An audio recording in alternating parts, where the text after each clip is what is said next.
Today I want to dive into the story of Erika Kirk and everything that's been happening with her in the recent media. As we know, she is the widow of Charlie Kirk, who passed a few months ago, and not at his own doing. She's been heavily in the media as of late, where you have some people that are there supporting her while others think she is quite evil, even with relation to Epstein from years ago. Let's dive into the most recent happenings in her world and see how she just made a bad situation even worse. Thank you for subscribing. Let's dive in. Erika Kirk finally responded to Druski, and she's upset. As you know, Druski completely shocked the internet with his Erika Kirk skit back in March. While many found the skit hilarious, others found it distasteful and disrespectful. For those of you that don't know Druski, he is a comedian. He does a lot of impersonations. He impersonated Kirk. And, well, it went viral. He acted like a fool in kind of impersonating her and how she acts with a little bit of exaggeration on top of it. It made for good comedy, but it was definitely at her expense. She never said anything to this point in time, but this is when she speaks out. You're going to see what she had to say, and you're going to see how it made things just worse for her. This sparked a massive division on the internet, leaving people arguing over whether Druski was right or wrong for what he did. Since the skit, no one knew what Erika felt about the whole thing. While she ignored the skit at first, now it seems to have gotten to her. She finally addressed him, calling him out for parodying her. The only thing is that what she said only made things worse. Whether you agree or disagree with Druski's parody of Erika Kirk, the one thing you can't deny is that it was quite accurate. That's why I believe Erika chose not to respond when it first surfaced. She knew that being upset about it was only gonna make things more viral. Her supporters were waiting for a response to the skit, hoping she would put Druski in his place. Even the president told her to respond, demanding she sue him. But she kept it quiet, which honestly was the best thing she could do at the time, as her recent response to Druski only made things worse in my opinion. A few days back while on her show, Erika decided it was time to address all her haters. She didn't just clap back at Druski, she also went after Candace Owens and everyone else who called her out. According to Erika, we are the problem. Not only Druski for parodying her questionable over-the-top antics, or Candace for asking questions about the Charlie Kirk situation, but also the rest of the people who feels like there is something inauthentic about how she's been acting. Erika accused the world of dehumanizing her, but didn't address any of the concerns people have. All right, so she's basically here blaming all of us for looking at her, saying there's something else there, potentially, that she's not just an upset, sad widow, that she actually is part of something evil. Curious on how she didn't even respond to some of those claims of what she's actually doing. She didn't address why she does over-the-top WWE-style entrances, or why it seems like she turned her situation into a sales pitch to make money. Take a listen to what she actually said.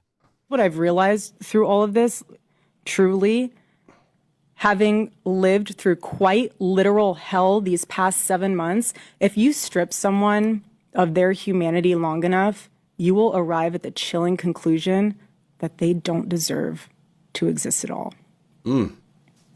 Every morning I wake up to a new headline lying about me. Wow. They don't deserve to exist at all. Those are some strong words. And it is true. She does wake up to new headlines about her on a daily basis. The question is, are they true? I have comedians dressing up in whiteface.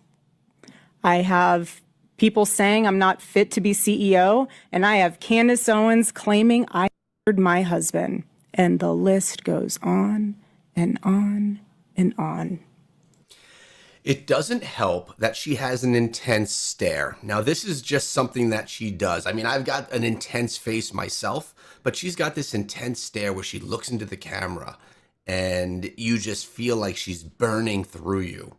It doesn't have a likable look alongside of it. It's not something that you kind of cherish and say how, you feel for her. It's something that is just quite the opposite. And honestly, I don't think she could help that. There is a serious epidemic of dehumanization plaguing this country.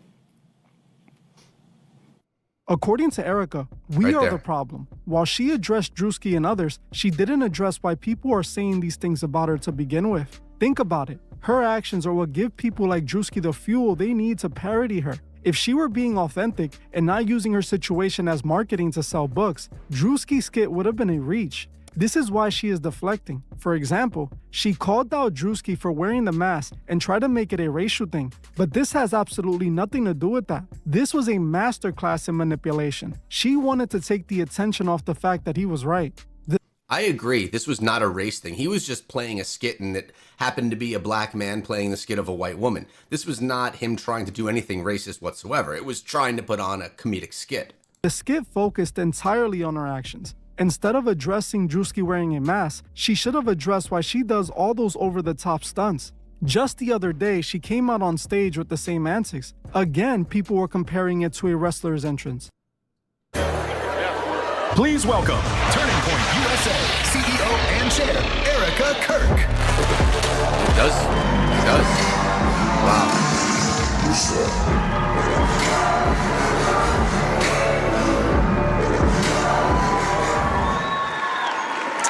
Welcome. Look at this crowd. That does not sound like anything political at all. I mean, it sounds good. It sounds like it's going to be an entrance of a big event. Maybe she's just trying to appeal to a younger audience, or she has a younger audience. I'm not sure.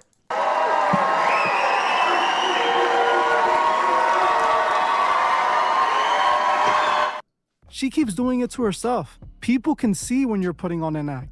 To me and many others, that's what all of this clearly looks like. Every time she comes out to pyrotechnics and music, she's validating the Druski skit. Why didn't she explain herself for behaving like this? Think about it.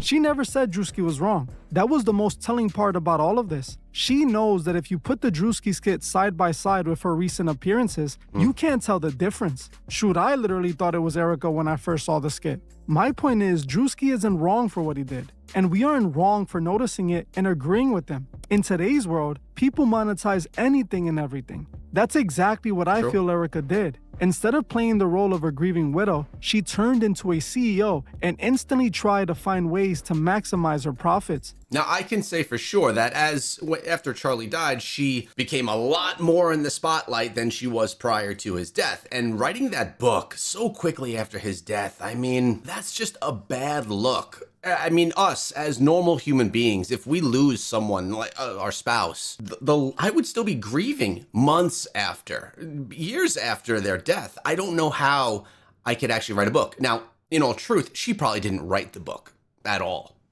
AI probably wrote the book. It was probably then looked over by some type of a writer that was on her team, and then she just kind of glimpsed through it to say, yes, this is okay. So she probably had very little to do with the book at all, and it definitely was a money grab.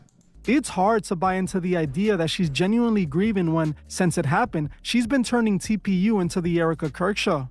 Now, I'm not saying she doesn't have a right to grieve however she feels best, but we also have a right to feel like it's not authentic. To blame us and say we're dehumanizing her is a reach. She chose to thrust herself into the spotlight. She chose to become the CEO and start selling books right after. She's the one who started doing the people's eyebrow while talking in her interviews. Honestly, she dehumanized herself. To me, it feels like she milked this situation and is now upset that people notice. What I was waiting for her to address was why she did that hand gesture. This hand gesture is not a devil hand gesture. This hand gesture right here is an I love you. That's what it means in sign language. This is the sign of the devil, like a devil horns, like they do it at rock shows. This means I love you. So I think that's being misconstrued here. I do like how the narrator here says that anyone can grieve in any way that is right for them. 100% true. The way that I grieve is different. How you grieve is different. How Erika Kirk grieves, and that's fine. So I think that was a good point that was made. But this means I love you, just saying. Druski himself made sure to add that in the skit. Like I said previously, that gesture tells me everything I need to know about Erika. While she runs around selling God, she's also doing gestures that honors the opposite. With That's her not image true. being heavily focused on traditional values, she should know what that gesture means. That's concerning about the relevancy of this itself. I mean, if you look this up, that is the sign in sign language for I love you. She should know that it doesn't align with the message she's selling. I genuinely think she did it purposely to reveal herself. I don't think she was trying to tell a crowd of strangers that she loved them. Okay, so it does seem like he knows that this does mean I love you in sign language, but he's saying that she's disguising I love you with what she really means, which is a sign of the devil. I do not think that she is someone that is a devil believer. I think that she is a very devout Christian like her husband was, do you guys think that that was a complete cover-up of what they were actually doing? Some people believe that. Man, that's a wormhole to go down. One of the many problems many people had with Erika since she took over TPU was how dishonest she's been. People pointed to her making so many claims that were debunked. She said that she had never dated anyone before Charlie, but people found out about her previous relationships with several other men. She claimed she didn't drink or party either, but then footage of her in a reality show surfaced showing her partying and drinking. Now, I'm not saying any of those things are genuinely wrong. To each their own. But the problem is, she said these things to try to paint herself in a certain light that would help her new role. She wanted to paint herself that way even though those claims were false, which again proves that she's being inauthentic. When you step back and look at the whole picture, her recent response to Druski makes perfect sense. She is in full damage control mode. She knows that people are starting to wake up to the reality of who she really is behind the scenes. Druski just happened to be the one with a massive platform who finally put a mirror up to her behavior. He gave the general public a visual representation of the exact things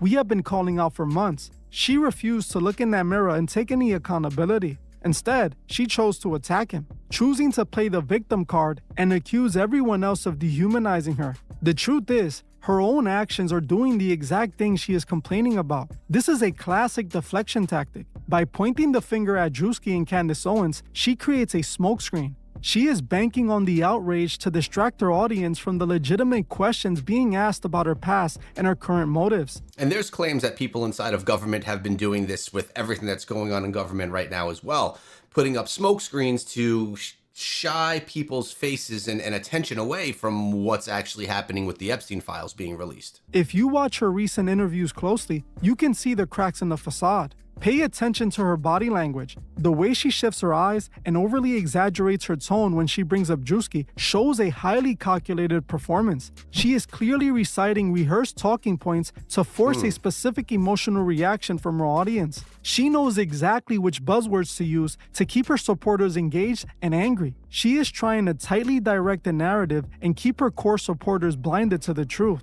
She absolutely needs them to stay outraged at Druski so they can keep buying her books, clicking on her videos, and turning into her show. That is the real reason she finally broke her silence. Her true motivation is simply protecting her brand and securing her bottom line. She built a highly profitable persona, and now that that foundation is crumbling, she is panicking. The mask is slipping in real time. At this point, no amount of pyrotechnics, entrance music, or defensive rants can change people's mind. When you really break it all down, everything Erika is doing right now is a masterclass in audience manipulation. She is relying on the fact that her followers will only listen to her words and completely ignore her actions. All right, so I see where this is all going. Even the stares that we spoke of earlier in the video, the narrator here is saying that that was all calculated. It was all part of the performance, and it was just a ploy for her to gain more popularity, to sell more books, to get more people following her on her socials, and for her to essentially make more money. But we see exactly what is happening. The WWE-style entrances, the defensive rants, the debunked claims about her past, and those highly questionable hand gestures all point to the exact same conclusion. She's playing a character. Druski saw through the character and created a parody that was so accurate she had no choice but to finally respond. But her response only proved this point. She revealed her true intentions. Her entire goal right now is maintaining her status as a CEO. She wants the benefits of being a public figure without any of the accountability. I want to know what you think about all of this. Do you think Erika's response to Druski was justified, or do you agree that she is just deflecting to protect her brand? Yeah, I actually am very curious about what you guys feel about that as well. Are you on the Kirk side, or are you against the Kirk side? And I know that there's division there. Let's not even make it political. Just her as a person and what you think she's doing. Do you think that it's okay what she's doing, or do you believe that there's something more going on here? I can tell you what would likely come next for Erika. She would likely use this entire Druski controversy to make her next project or secure her next paid speaking engagement. What she fails to understand is that the audience is much smarter than she gives them credit for. People recognize when grief is being monetized. They see when a platform is being weaponized for profit. Druski just opened the floodgates. By reacting the way she did, she gave a green light to every other creator to dissect her behavior. From this point forward, every interview, every stage entrance, and every hand gesture will be under a microscope. If she truly wanted the parodies to stop, The solution is simple. She needs to drop the act. She needs to take a step back from the spotlight and show some genuine vulnerability. But instead, she's choosing to double down on the CEO persona. At the end of the day, the internet remains undefeated. You cannot outrun the truth when your own actions keep contradicting your words. And that's how it is these days, right? With the ability for anyone to talk about topics and publish it online in the form of some type of news, everything is being dissected. You can't get away with anything. And it really is going to impact how society feels about you. If you want to know more about the darker side of Hollywood, I suggest you subscribe to the channel for daily videos and check out this one because it dives in deep. I'll see you guys over there.